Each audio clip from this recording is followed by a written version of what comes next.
We are live at the Foam Expo, Adhesives and Sealants. First expo since COVID-19. I think I streamed this one in the past. So foam is basically just means that there's air injected into the material. So people think like beer or soap or something like that. Like the foam, when you use soap, and it has bubbles. It's because the liquid has air trapped inside of it and makes bubbles. It's like styrofoam, common things, foam cups, different materials, mean that there's air pockets within it. And the main advantage of that, for the reason there's a whole foam show in Metro Detroit, is because it makes the materials lightweight, and therefore for automobiles, one of the key things these days is lowering emissions, and higher emissions are largely caused by weight. The direct physics calculations of how much fuel is required is proportionally to the weight. And so by lowering the weight, you lower the fuel consumption needs. And so foam has all types of applications, and not just foam. Like most foams are oil derivatives these days. A lot of foams come from oil products, but you can have all types of foams. And at the show in general, so it's materials. So here you got, I'm one of the few people wearing a mask here, so I got my mask on. David is unvaccinated, but generally I'm very careful. I always kind of held the social distancing, and so you see very few people are wearing masks. Presumably it's the honor system on vaccination. I'm libertarian, so people are going to have to assess the risk on their own. But just interesting things have been closed down. Almost all of the conventions were canceled from last year. So you got Tinkle Talk. So just walking around, seeing what kind of stuff is going on here. Then I'll probably collect reading material. If people are tuning into Week in Review, I was mentioning how I love those engineering magazines. So just the reading material in general. Here's like Mexico Industry or whatever. So I'll go around soon and just collect reading material. But I'm just going to do a little stream, promote Michigan and Detroit business and science in general, and then I'll collect the reading material. And I'm not sure if I'm going to strum up any business, but always happy to help network and connect. Historically, I would shake a lot of hands. Like I would shake hundreds of hands at these type events, and really I just shake hands. I shake anybody's hand, and a lot of times I go table to table and just end up shaking countless hands. So I'm not sure if there's going to be much handshaking today. You can see a little bit more social distancing than normal. Unlike the battery show, which is packed. And hopefully the battery show will be in a few months. I'll plan on going to that also. The foam show is less packed. And, so you see equipment on display. Here's just, mixing equipment, and they have, ping pong balls or something just to demonstrate it. But, on all levels, even for microscopic stuff, mixing, separation, and, say foam. Presumably you need, a stable, uniform texture mixing. So there's all various types of equipment. So you'll see a lot of, basically everything connected to foam. Sometimes just because it's a show in Metro Detroit, you'll have automotive type companies connected. But, generally, because the foam industry, you'll have testing equipment, computer, IT related equipment, financial services, industrial equipment sales. Um, you might see some regular products. So here you have Gorilla Glue, and I'm not sure. I mean, it could be Gorilla Glue is actually a foam derivative. I mean that they pump air into glue. So I have to, get the Reading Material Act. I have my mask on. Hopefully people can hear me. I think Stephen James talking about MMA. Yeah, so I want to focus on foam and science and the task at hand. So, people could find me at other occasions to talk about different things. So this is also the sealants and adhesives. So, related, just foam. They combine the foam show with sealants and adhesives. So obviously, I was trying to explain on Week in Review last night. Generally, manufacture is the expression automotive or bust, because over 50% of the global manufacturer supply chain is automotive. And if you think about it, should be somewhat obvious. Basically almost everyone wants a car. There's hundreds of millions, maybe billions of cars, I don't know the number, and they're huge products. If you think, okay, everyone has a stereo, everyone has a refrigerator, a microwave, or at least households. So even like a refrigerator, but just the size and number of components that go into an automobile. I forget the exact numbers. I'll have to get the reading material and see. But historically, it'd been over half of all global manufacturing is related to the automobile industry. So companies like 3M that make a whole bunch of stuff, famous for like tape. So it's combined with adhesives. But from the business angle, if you have a product, you want to get your product into the automotive industry, because that's going to be your best customer.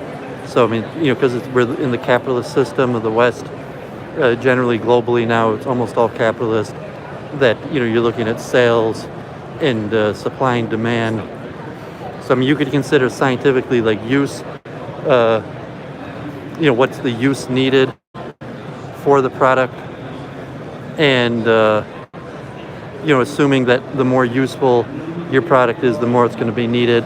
But at the end of the day, it's capitalism, and you got to make sales. There's also interesting things like recycling. So there's a lot of big recycling companies that do their products here, and I said it's also sealants and adhesives. So even in building materials, like foam is a big category, and I said foam generally just means that there's air inserted into the material from a manufacturing process point of view, that any material that has mixed in it air is basically a foam derivative. So couches, stucco, drywall, any of these products could be considered foam. And from the manufacturing processes point of view, it means at some point in the material, one of the materials that will be added is air, and air will allow maybe like car seats or something like that, whatever the material is, that they have air injected into it for different purposes, paint, colors, for the, you have to read the reading material. I want to use the correct technical terms, but it's slipping my mind. I got my mask on. I may not actually speak to that many people. I may just gather material, but to have the consistency of the material, you'll have a certain amount of air or gas of any sort, necessarily like air, but it could be a different form of gas depending on the material, and then it needs to be equally distributed and formed for the material And actually, some of these, so to say, foams could really be as hard as metal. So I mean, you think your typical foam, this is really what you're thinking of, like these type products like styrofoam or packaging. Like historically, like foam cups for heat or some purposes, but foam historically was most used for packaging. But the technology, from the material science point of view, there's different reasons why inserting air could benefit the product. So, like packaging, just having like a cushion that there's air in the material you can kind of like press down on, and check that. So, yeah, it's not a huge turnout here. Hopefully for the business sector, it's important for Michigan in the automotive industry to keep the global supply chain. Actually, I see a lot less Chinese people here, ironically. So historically, these shows would be huge amounts of Chinese, like almost 20%. So I'm not sure the politics or dynamics. If there's less Chinese people here, disruptions in the global supply chain, I'll have to read through the reading material and see. But so I was mentioning, like, basically foam for packaging is like a cushion, a buffer, like a couch, because the material has air pockets in it. You could press down on it, and a lot of times it reforms. And but that's not the only material benefit of foam products. So like historically packaging and some sort of soft cushioning, there could be benefits to foam. I said the main benefit, the reason why it's became popular in Detroit the last few years, is the automotive industry and the demand to make vehicles lighter. But some of the materials could have benefits in being less flammable. Sometimes foam could be more flammable, but depending on the material, it could cause it to be less flammable, or sometimes it even strengthens the product. And it said just like air insertion is not the only gas. So foam just means that there's a gas inserted into the material, and so it doesn't just have to be air. You could have different types of gases inserted into the product that sometimes could actually make it stronger than a pure material. And as I said, also this is the sealants and adhesives. So I'm sorry, I'm missing the chat. It only appears on my screen for a second or two. So so you have sealants and adhesives, and obviously in manufacture, you need adhesives.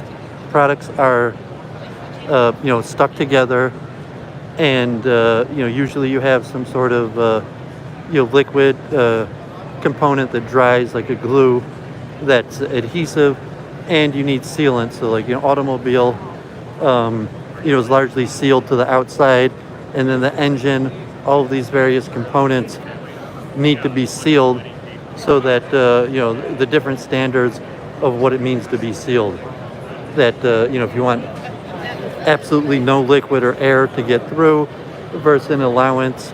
So if you're mathematical, there will be certain specifications on the allowance of what type of air or temperature would be able to penetrate the systems.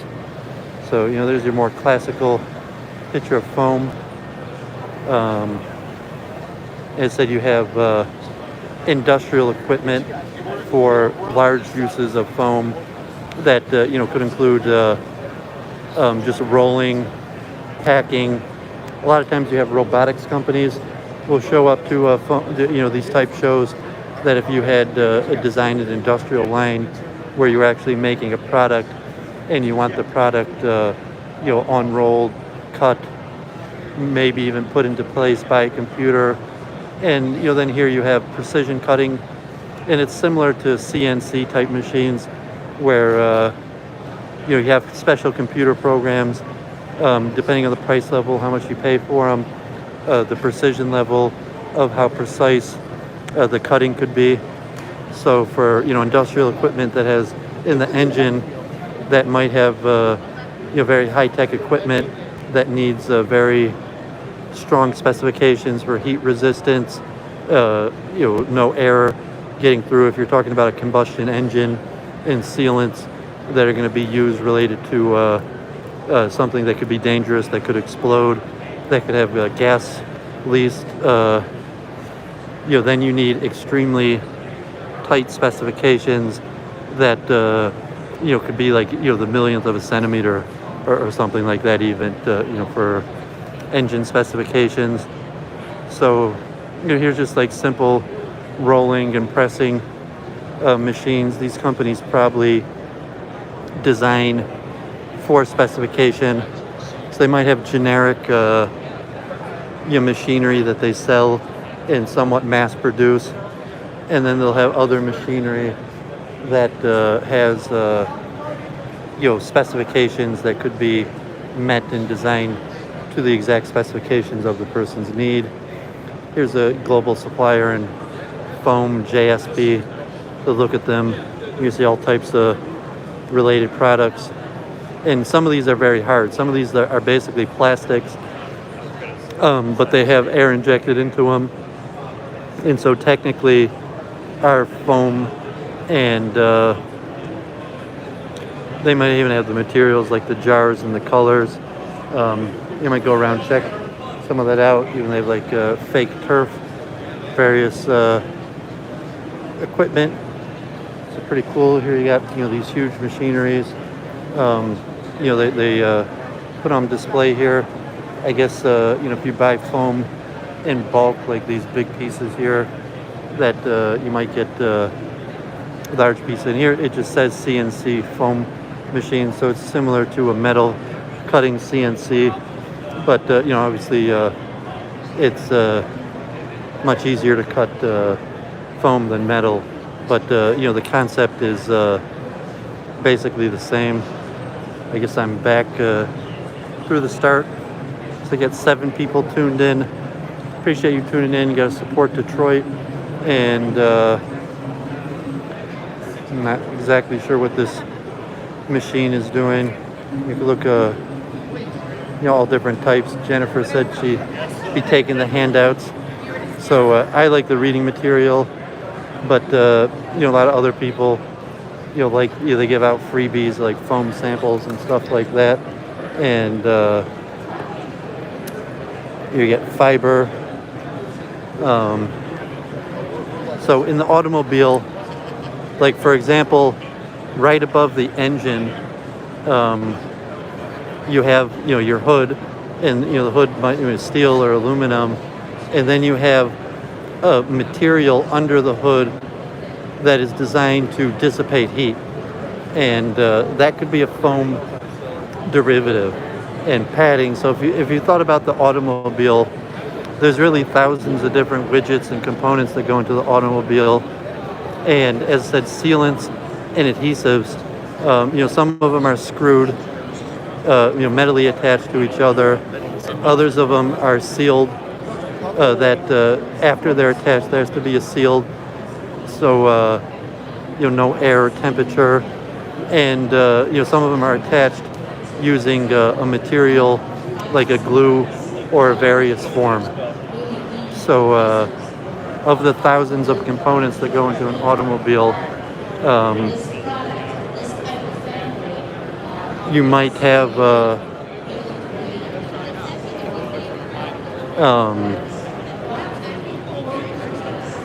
different demands, different reasons, and so they make millions of automobiles. Now, I don't know the exact numbers, but if it's like the Chevy Volt, Toyota, any of the major automobiles, they make millions of it. So one random widget that goes into the automobile, could really be in demand for millions of pieces. So from a business, if the profit's even only pennies or dollars, tens of dollars, if you're selling millions of them, so any of these suppliers, and so the bigger companies, you could have a smaller company that really just starts out with one product, but the larger companies have sometimes hundreds of thousands or even millions of products, the global national chains, or they make slight variations to meet exact specifications. So it's not like you had Gorilla Glue or something like that, where they just have a generic Gorilla Glue that is sold to something that where for manufacturer people would want something that exactly meets their specifications. So the people might even have tens of thousands of products, and the products would vary. So even Gorilla Glue probably has hundreds of varieties. So if you go to a store that sells Gorilla Glue, you might just see one or two kinds, and it's unlikely that you would really care that much of the different grades. But for here professional grade Gorilla Glue, they probably have hundreds of slight varieties that meet different specifications depending on the strength needed, depending on the environment, the heat or moisture that it's going to face. And so if you're an engineer or a scientist, that would have an exact specification number. So if it's an engine, you would know, for example, it's going to be subject to a certain amount of heat and moisture for a certain amount of time for regular use. And you might even be able to predict a lifetime usage. So we're talking on Week in Review about the lifetime usage of buildings, like 40 years or something. At a certain point, they become money pits. So like an automobile also, usually different components of the automobile have various useful lifetimes, and once they go after that useful lifetime, they need to be replaced. And so engineers or manufacturers usually have calculated that before they actually make the product. So and if you're a big manufacturer, you would have like long-term relationships with the various companies that you've been supplying, and you might even be in discussion. So if you're Ford or GM, everybody comes here wants to make a deal with Ford and GM, and get their product in one of these automobiles that sells tens of millions of one, so they could increase volume. Capitalism, increasing profit by increasing volume. That the way to over years you would have relationships with the various suppliers. I've been going to the show every year for a few years. So you recognize some of the people if you were actually a customer, so to say, of one of these companies. That you might even discuss what they're researching and the new products coming out, or you might tell them your specific needs, and over a period of time, you would work together on the whole supply chain. That's why they have these larger shows with the industry experts, and this is just the trade floor. So the people have booths out here that are showing their products, and sometimes you have the senior executives and scientists stand at the tables, but then you all have added onto it the actual show. So I'll walk back to the lecture being given, the classes. Sometimes they have breakout sessions. Some of them, they're very expensive. So this one's actually free today and tomorrow. Still, anyone in Metro Detroit could come out here and check out the sealants and adhesives and foam and various products. And there's also public lectures and classes and industry experts that will tell you about the direction of the market, or the direction of technology and science. And sometimes they have a separate show also that's very expensive, and they'll have the vice presidents of research from the various companies giving an overview of the products.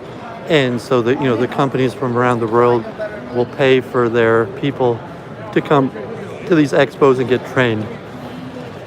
So like I was saying, that most industry expertise really comes from these shows and expos. I was talking about all these magazines that most people never even heard of, never would have even thought of, that there's some trade association that has some sort of magazine that covers. So you see the agenda here real quick.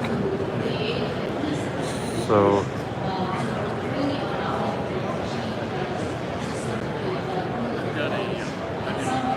offsetting competing objectives for thermal management, acoustics, and shock absorption.